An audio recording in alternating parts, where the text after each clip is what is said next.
Hello, this is Raphael Freeman from Running Typesetting, and in this video we're going to take a deep dive into the various settings of Adobe InDesign, showing us how we can actually create a very well cultivated type.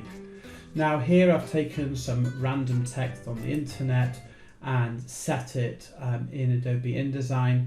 I've created a paragraph style called body. And as you can see, the text, it's about 12 on 15, well it is 12 on 15, not about, it looks fine-ish, but if you look a little bit more closely, we're going to start saying actually it's not so fine. So if we just get rid of all these panels, we can see there's a lot of space here in between the paragraphs. Some paragraphs are tighter than others. For example, this line is very tight, this one's very loose. So how do we set things better? Now, before we even start, we have to make sure that the paragraph settings are correct. So let's now go into body and let's do some editing here. So there are two things that we're concerned with. One is hyphenation and one is justification. And these are known in typography as H and J's. And in fact, in Adobe InDesign, we can go into the preferences and we can go down to so that's not preferences. Of course, it helps if you press the right button.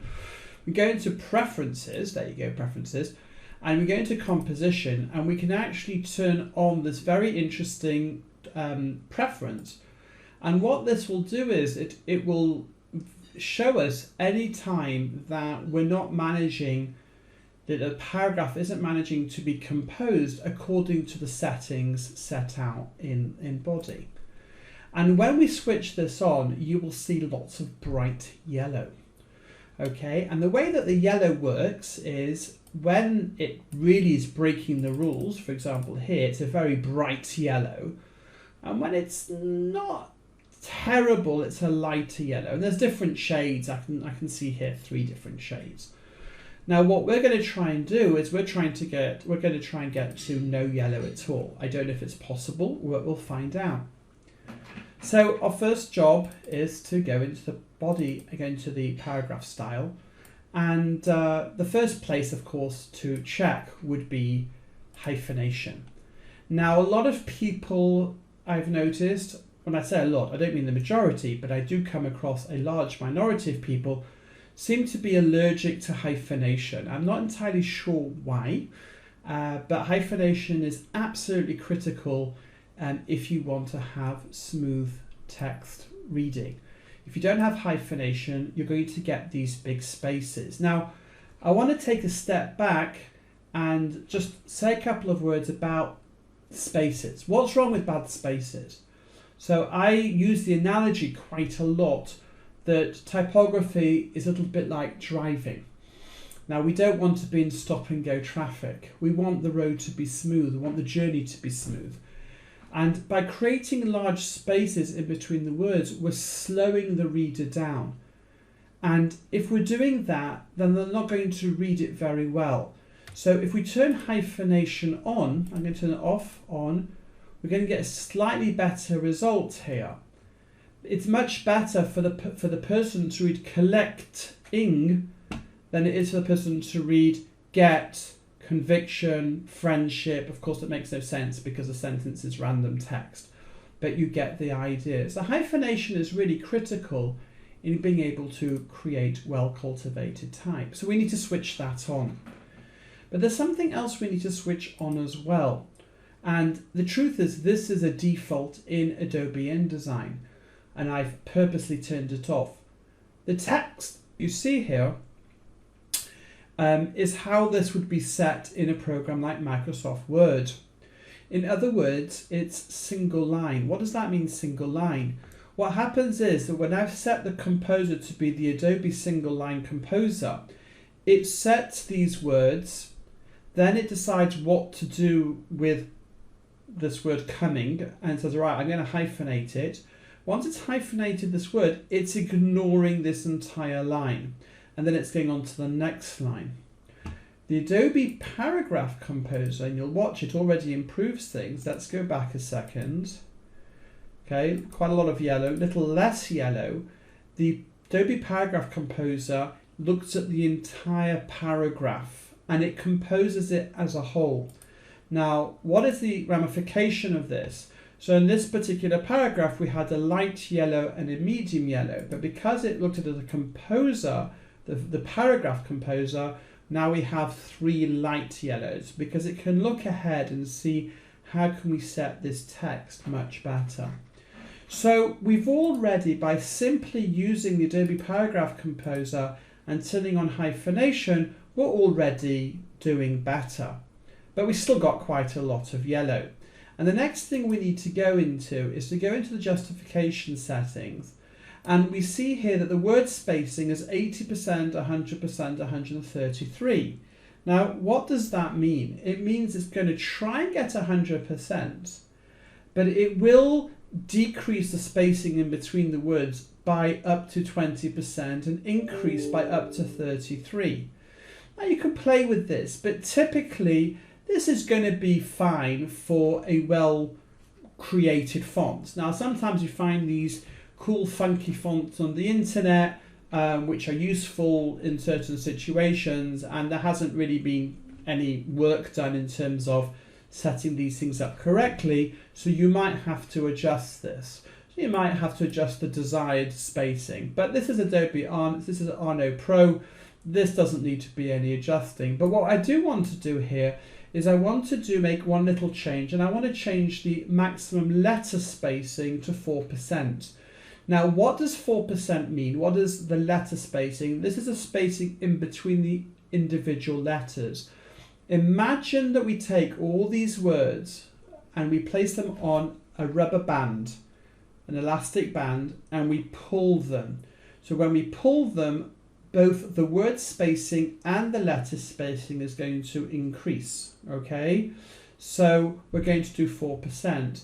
And if you notice that little change there, look at that, 4% made a huge difference, okay?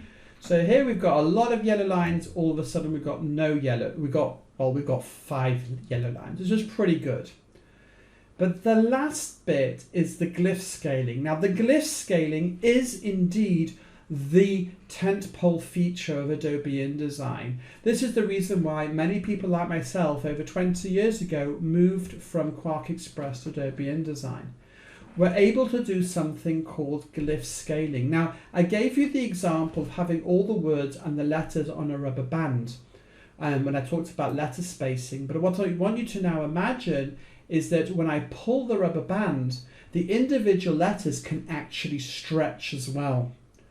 Now, normally you don't want to do this, but here, if we now, and I'm going to purposely turn the preview off, if I now change glyph scaling to 97% and to 103%, now some people recommend only 98 to 102. I did that for about 10-15 years. I now have gone to 97 to 103. I think it works fine.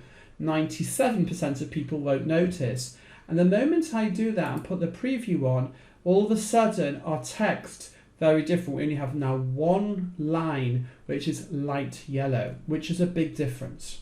Great. So now we've got the settings that we need for body. I'm going to bring them up again so that you can copy them. These are the settings that I use: 80, 100, 133, 004, 97 to 103. And I use the Adobe Paragraph Composer. If you're wondering what the World Resi Composer is for, that is for when you have either Hebrew, Arabic, or a right to left language within the text, or the text always is all in Hebrew. Hyphenation, I switch it on. The amount of settings you want to use here, you can play with. It's not so critical, but if you actually look, we only actually have one word hyphenated. So if we go back to justification here, and if I were to turn this back to 0 and this back to 100, okay, then I would have to hyphenate 1, 2, 3, 4, 5 times on this page, and I would still have a lot of yellow. So here, by changing the letter spacing to 4%, and by changing glyph scaling to 97 and 103, I actually only have one hyphen in all the text. Okay, great. So now we know how to have beautifully cultivated type. But there's another element that I want you to look at, and that is understanding the concept of the measure. The measure is how many characters we have on a line. And if I've just highlighted a random line, we have 68 characters. Another one, 71. Another one, 65. Another one, 69. Now, the ideal is about 65. But if we've got somewhere between 58 and 75, even 80, we're going to be okay. But what's important is that if for whatever reason your measure now has to increase, okay, now I'm going to increase my measure. Okay, now I've increased my measure. I'm at the limit here. Oh, I'm at 90, it's quite a lot. Then we're going to have to play a little bit in terms of the leading. In other words, the leading and the relationship between the text size and the leading, also we have to take into account the measure. But here I'm quite happy with what we've done here. And there's one final thing that I want to throw in, and that is one little feature, which is also an InDesign tentpole feature, as we call them, and that is something called the optical margin alignment, okay? And optical margin alignment, we don't have a lot of control of it in Adobe InDesign, which is a bit of a shame. But if I zoom in here, you can see this purple line just about. And if you look very carefully, you'll see the full stop, the hyphen, and here again the full stop, or if you're American, the period, is outside the line. Let me now bring a rule. And as you can see, what's happening is that the things aren't straight. Why on earth would we want that? Well, the idea is that by creating this, if you now look at this text and you blur your eyes a little bit, what will happen is that visually this will look like a straight line. If I don't use optical margin alignment, if you now blur your eyes a bit and you look now at this area over here, it will look like that this word here now is a little bit indented. You'll see a curve going here, okay? And the idea of optical margin alignment is to give the impression that it's a straight line. So it's another feature of Adobe InDesign, which I happen to like and I always use with all my books. I hope you found this video useful, and I hope you've understood some of the concepts that I've thrown here, and you can see the difference between typesetting with a professional program like Adobe InDesign that has the control, has the ability, has the Adobe Paragraph Composer, has glyph scaling, and then of course once you know how to use these tools, you really can have some lovely typeset text. If you have any questions, please put them in the comments below. If you've enjoyed this video and you want to be notified when another one comes along, well, I think you know what to do. You just need to click below and you press subscribe. Of course, if you press a thumbs up, then I'll have a good idea that you enjoyed this video and I'll know what other videos to do that people may well enjoy. Thank you very much for watching.